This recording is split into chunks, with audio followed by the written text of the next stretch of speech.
ऋतिक बाळा बाळा शांत हो. काय काळजी करू नको, पप्पा असतील इथेच कुठेतरी. हो साहेब, कुठे आहे याचे पप्पा? यो सुधाकरचा ना? होय. अरे पण ह्यो असं रडतोय का?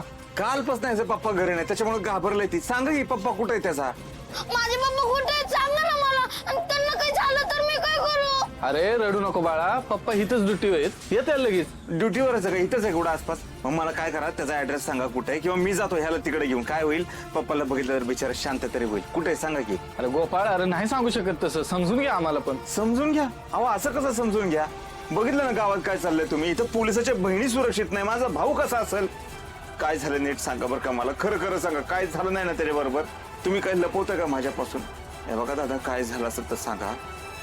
काय झाले? काय चकमक झाली का? त्याला काय गोळी लागली का? पप्पा कुठे गेला? पप्पा सांगा, कुठे गेले माझे पप्पा? सांगा ना, कुठे आहेत माझे पप्पा? ऋतिक, अरे पप्पा कामासाठी बाहेर गेलेत, येतील लगेच. मग कुठे आहेत माझे पप्पा? सांगा ना, मला त्यांना भेटायचं आत्ताच्या आत्ता. ऋतिक शांत हो. अहो कुठे गेलाय सांगा की. ए बाळा, अरे काय नाही झालं पप्पांना तुझ्या, असं रडू नको. मग ते कुठे गेलेत सांगा मला, मी जातो. अहो हवालदार साहेब सांगा की. ए तू पण लागला का त्या बारक्या पोरगत करायला? सांगा ना, कुठे आहेत माझे पप्पा? मला त्याची लय आठवण येते. कालपासून आले नाहीत ते घरी. सांगा ना, कुठे आहेत पप्पा माझे? ए थांब, सांगतो. गोपाळ, साहेबांना कळायला नाही पाहिजे आम्ही सांगितलंय ते. आईची आण कोणाला नाही सांगणार आणि ह्यो कोणाला सांगणार आहे सांगा बरं. सांगा तू. हे बघ, सुधाकर आणि साहेब जेडी हॉस्पिटलला गेले. तिथं ना आर्या मॅडम बद्दल काही ना काहीतरी पुरावे सापडलेत बघ.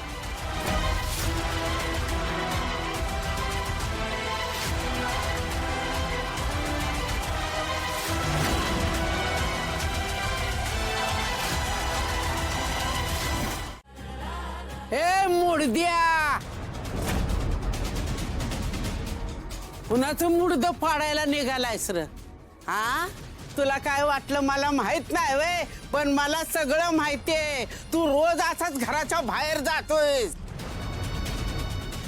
एक नंबरचा घाणेरडा माणूस आहे हा. नुसती मडी पाडायची, मडी उकरायची, एवढंच काम येतं तुला. तुझी किरडी ढासाळी तुझी. लवकर तुझ्या पालखीचा निघाला धोर. ही म्हातारी इथं काय करतीये? मी हिच्या समोर हे कळायच्या आधी मला इथून निसटलं पाहिजे. ए थांब, कुठे निघालायस? फुला, ए फुला, अगं तुझा हे दिवटा बघ, कुठं निघालाय एवढा रातच्याला? गोपाळ, काय र? आणि एवढ्या रातचं कुठं चाललायस? अरे गोपाळ बोल की, कुठं चाललाय ते? कुठे जाणार आहे? चालला असेल कुणाचा मुडदा पाडायला, आणि तू काही विचारलं खरं सांगणार आहे का तो? हाय का आता? अरे गोपाळ बोल की, असं बघत काय बसलाय? कुठं चाललाय? हा काय झालं? अरे बघ की, कुठं चाललाय तो? अहो, अजून तुम्ही इथंच आहे, गेला नाही होय? म्हणजे कुठं जाणार आहे तो? आत्या, ते मी त्यांना गोळ्या आणायला मेडिकलमध्ये पाठवलं होतं, तिकडंच चालले होते. जावा की.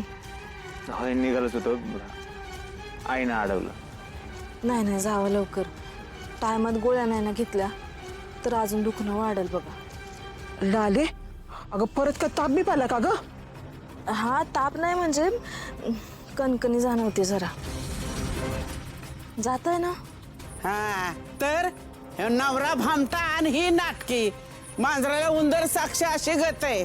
ही आता देती असतात, पण जेव्हा भोगायला लागल ना तेव्हा कळल. वाईटाचा नेहमी शेवट वाईटच होतो. गोपाळ, अरे तू काय आत्यांच्या बोलण्याकडे ना ध्यान देऊ नकस. जा पडदेशी जाऊन गोळी घेऊन येतात, जा लवकर. अरे जेवले रे मी. तू जेवलास ना? अच्छा, काय खाल्लंस? काय? मला सोडून? तू ना आता उद्या मला शॉपिंग करून द्यायची, नाहीतर मी बोलणारच नाही तुझ्याशी. हां, गुड. अरे वेड आहेस का तू? इथे सगळेजण आहेत. ठीक आहे, थांब 2 मिनिट.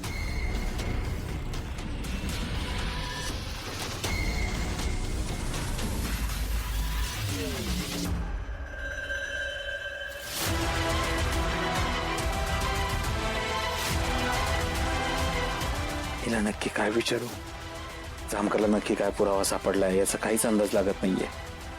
आर्याची डेड बॉडी जर सापडली नसेल ना, समजा इथे पोस्टमॉर्टमसाठी आणली असेल तर, पण जामकर सगळं एवढं का सिक्रेट ठेवतोय?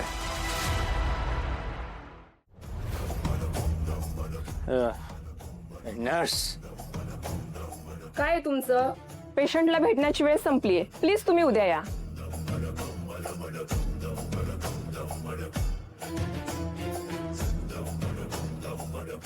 अगं तुला भूक बीक लागली नाही का? जेवायला थांबलीये मी. ओके समजेऊया.